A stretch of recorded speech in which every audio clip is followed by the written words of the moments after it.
बोल सरकार की जय। सुखदेव जी महाराज कहते हैं कि राजन, आपने अभी तक उनके यहां तक जन्मों का प्रसंग सुना। अब आगे भगवान, एक समय की बात है जब देवता और दानव मिलकर के समुद्र मंथन का विचार किया, प्लानिंग की, इकट्ठा हो गए सब। अब बोले भैया कैसे मंथन होगा? दोनों मिल गए भैया, दैत्य सुर और असुर दोनों मिल गए। मंदाचल पर्वत को ले आए भैया उठा करके,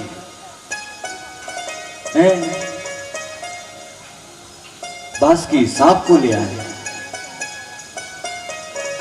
अब इतना बड़ा पहाड़ अगर जल में डालेंगे तो समा जाएगा जमीन में। जब जमीन में रसातल में जाने लगा, भगवान कश्यप रूप रखते उस मंदराचल को अपनी पीठ में धारण किया। इस प्रकार दानव दैत्यों का कष्ट दूर किया। बोले कछुआने की जय।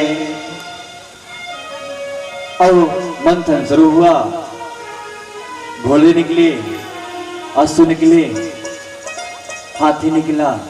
हाथी तो इंद्र ले गए, घोड़ा कोई ले गया, सब अपना अपना मतलब की चीज ले गए भैया। अब बचा विष। बोले विष कौन होगा? अब क्या होगा? बोले अरे ये तो हमारी बस का नहीं है भाई, हम तो विष नहीं ले सकते। कहीं भोले बाबा को बुलाओ भाई, इसके लिए तो वही सक्षम है। इतनी समर्था उन्हीं में है कि जो उनका नाम ही भोले है, भोले भोले भंडारी। इसीलिए जो उनको दोगे सब ले लेंगे, है ना। भांग धतूरा जो भी दोगे, कांटे वाले पदार्थ हो, फूल वाले हो, सब ले लेंगे। पुष्प फलम तोयम, जो कुछ भी देता है सब ले लेते हैं। भोले तो भाव के भूखे, भाव से अगर तुमने जो भी दे दिया ले लिया। जल भाव से जो भी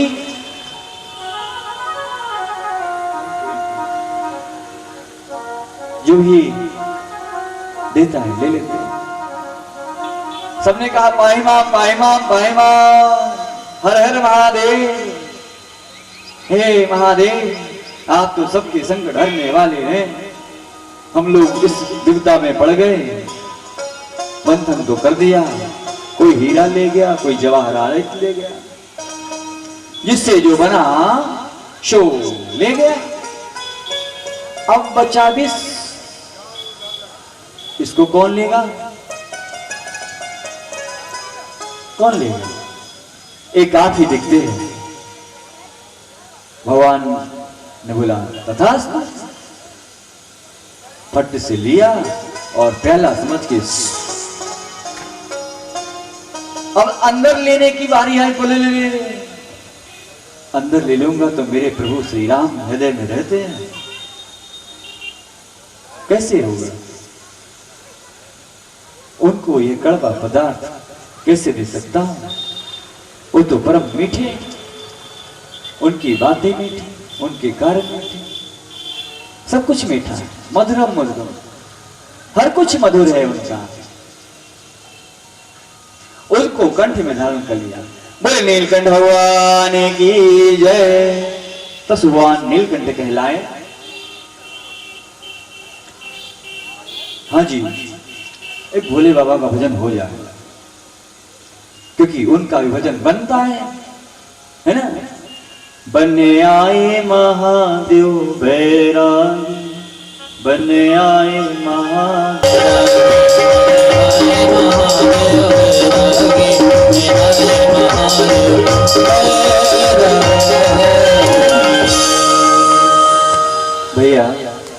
अब मंथन में लक्ष्मी जी निकल आई। अब देवता परेशान, देवता परेशान हो गए, दैत्य परेशान हो गए। ये कन्या कहां से आई भैया? लक्ष्मी जी हाथ में जयमाला भर लिए, एक तरफ दैत्य, एक तरफ भगवान, एक तरफ सुर, एक तरफ असुर। सबने सोचा बस बस मेरे ही गले में डालने वाले हैं। लाइन से खड़े हो गए, बोले सब खड़े हो जाओ भाई, जिसके गले में डाला ये माला डालेगी उसी को ये पति रूप में स्वीकार करेगी। अब एक तरफ से भैया सब खड़े हैं, आस लगाए, बस बस मेरे ही गले में डालेंगे, निकल गए। ऐसे करते करते करते श्री नारायण जी की गले में से माला था। बोले भगवान की जय। अब धन्वंतरी जी महाराज निकले भैया अमृत का कलश लेकर के।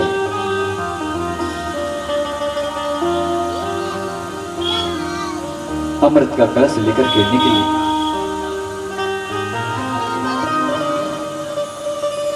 जब अमृत निकला, ये धन्वंतरी भगवान हर साल इनकी डॉक्टर लोग पूजा करते हैं, वैद्य लोग, क्योंकि जितनी औषधियां हैं ये सब धन्वंतरी महाराज की देन है। जो वैद्यनाथ है ना, डाबर, जंगू इत्यादि, मुंझा, देसी बूटी, देसी। अब तो अंग्रेजी मेडिसिन चलने लगा है। तो धन्वंतरी महाराज की देन ये औषधियां हैं।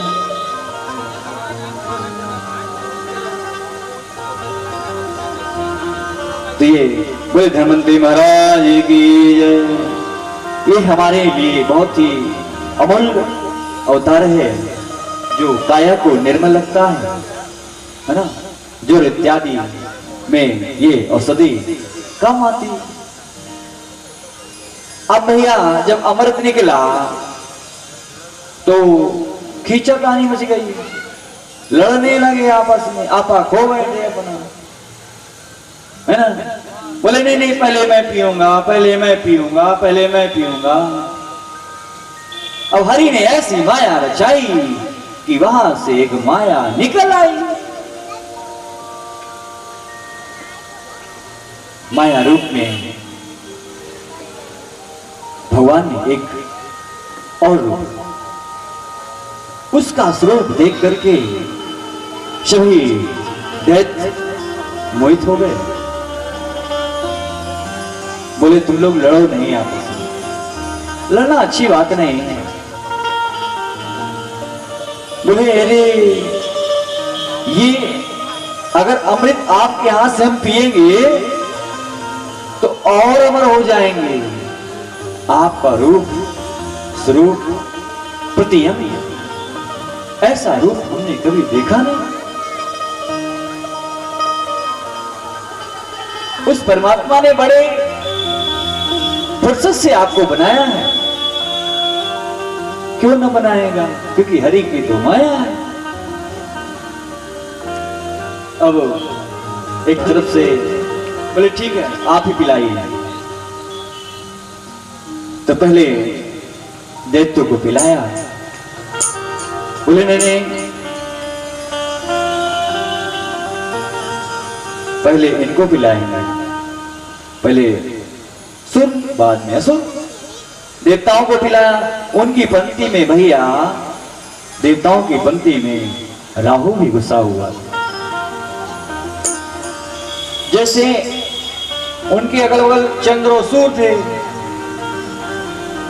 तो जैसे ही उसने उस अमृत को पिया, वैसे ही बोले अरे ये तो राहु है, राहु। भगवान ने झट से सुदर्शन चक्र से उसका गला काट दिया। तो आज भी ये दो नाम हो गए, राहु केतु। राहु मुंडी हो गई और केतु उसका नीचे का धड़ हो गया। राहु केतु हो गया। तब से राहु भैया हमेशा सूर्य और चंद्र पे दृष्टि डालता है। हर साल 6 महीने में एक बार उनको प्रताड़ित करता है। जो नहीं कहते हैं ग्रहण पड़ रहा है, वही ग्रहण, वही ग्रहण। अब इसके बाद अमृत सबने पान किया।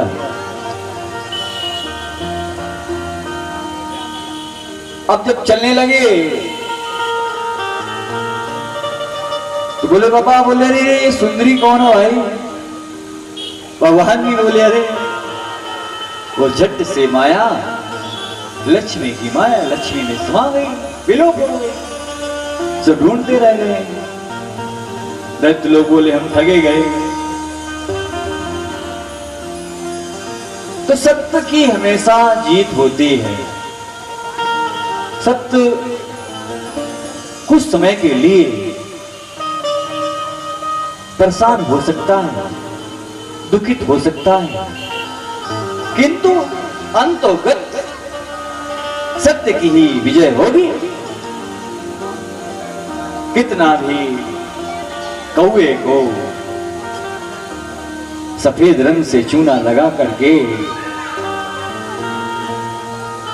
बकुला बना दे, बकुला नहीं बन सकता। जहां एक पानी खाएगा धुल जाएगा, कौवा ही दिखेगा। तो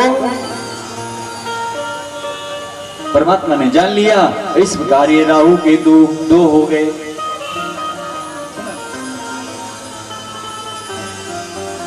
देखिए हरि की माया, तेरी माया का न पाया कोई पार, की लीला तेरी तो ही जाने।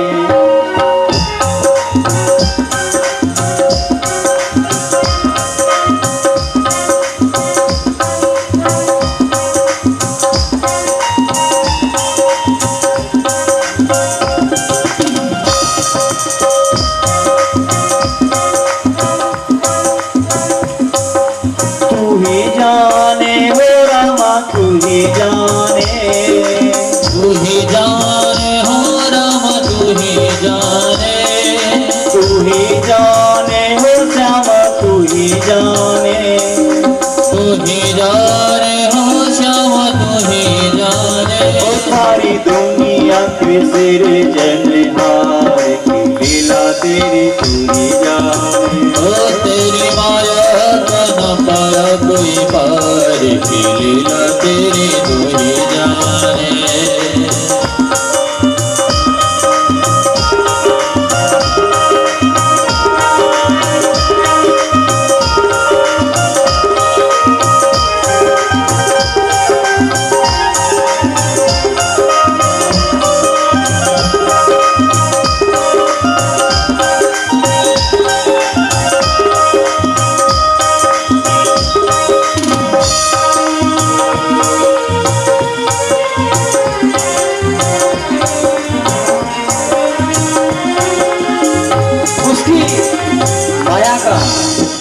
कौन पार पा सकता है?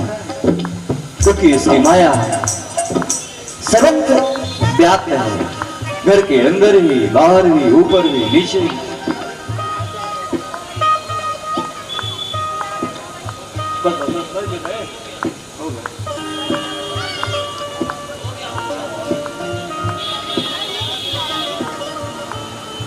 तू ही जाने हो रामा, तू ही जाने, तू ही जाने हो राम, तू ही जाने, तू ही जाने हो रामा, तू ही जाने, तू ही जाने हो राम, तू ही जाने। वो सारी दुनिया के सिरजनहार की लीला तेरी तू ही जाने। ओ तेरी माया का न पाया कोई पार, की लीला तेरी तू ही जाने। तेरी माया का न पाया कोई पार, की लीला तेरी तू ही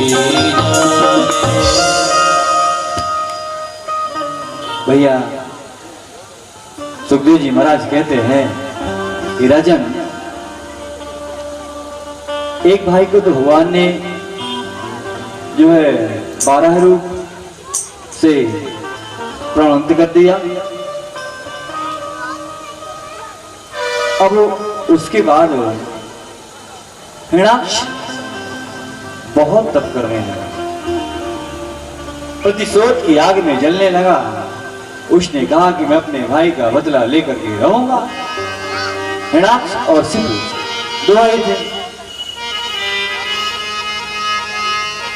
बहुत तप किया और उसकी स्त्री फयाद गर्भवती थी। इंद्र उसको पकड़ करके ले जाने लगा। नारद जी आ गए। नारद जी बोले, अरे इंद्र तुम क्या कर रहे? एक अबला नारी को इस तरह कोई ले जाता? बोले, आप जानते नहीं हैं, इसके जो है गर्भ में मेरा प्रतिद्वंदी, मेरा दुश्मन पल रहा है ना? बोले, अरे आप कैसे कह सकते हैं, इसके हृदय में प्रतिद्वंदी है, ये संबंधी है, दैत्य है कि दानव है? क्या विधाता की रचयिता है? आपका तो कार्य है संचालन करना। आप बहुत जल्दी अपनी गद्दी के लिए चिंतित हो जाते हैं। कोई भी जब तक किया पूजा पाठ किया जाता नहीं है तो इंद्र को टेंशन हो जाता है, चिंता कि कहीं मेरा राज्य तो ना ले लेगा। आप कैसे कह सकते हैं कि आपके इसके गर्भ में दानव है या मानव है, भक्त है या भगवान है, कौन है? उसको अपने आश्रम में ले गए। बोले, छोड़ो, ऐसे निंदनीय कार्य नहीं करते। ले जाके दोनों अपने आश्रम में नाथ जी ने रखा। उन संत महात्माओं की भजन कीर्तन ध्यान योग का प्रहलाद जी को घर में ही इतना उन्होंने अमृत पान कर लिया, क्या कहना। अब यहाँ जब हिरण्याक्ष ने तप करते करते पूरे अपने शरीर को सुखा लिया, तब ब्रह्मा जी आए। बोले, अरे रे भाई, इस शरीर को क्यों निस्तेज करते हो? हम तुम्हारी तपस्या से बहुत प्रसन्न हैं। बताओ तुम्हें क्या चाहिए, बताओ।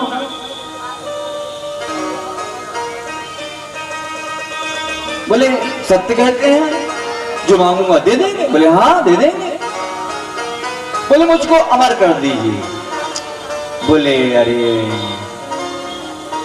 जब मैं ही अमर नहीं हूं तो तुम कैसे अमर हो सकते हो? सबकी एक आयु सीमा होती है, कैसे हो सकता है? बोले, फिर? बोले, और कुछ मांग लो, अपनी मृत्यु का कारण मांग लो। बोले, अच्छा। बोले, मैं दे देंगे? बोले, हाँ। बोले, ना घर के भीतर मरूं, न बाहर मरूं, है ना, न स्वर्ग में मरूं, मतलब न आकाश में न पृथ्वी में, न भीतर न बाहर, न दिन न रात, न दानों से न मानव से, न पशु से न पक्षी से। इतने सारे वरदान मांगे भैया। बोले, ठीक है, तथास्तु, आपकी इच्छा पूर्ण होगी। अवश्य। अब भैया ये वर पा करके पहुंचे और बस अपनी कायनात, अपना राज्य संभालने लगे और तीनों लोकों में तांडव मचा दिया, हाहाकार मच गया। मैं तो मरूंगा ही नहीं, मैं तो मरूंगा ही, अमर हो गया। देखा दानव सबसे भागने लगे।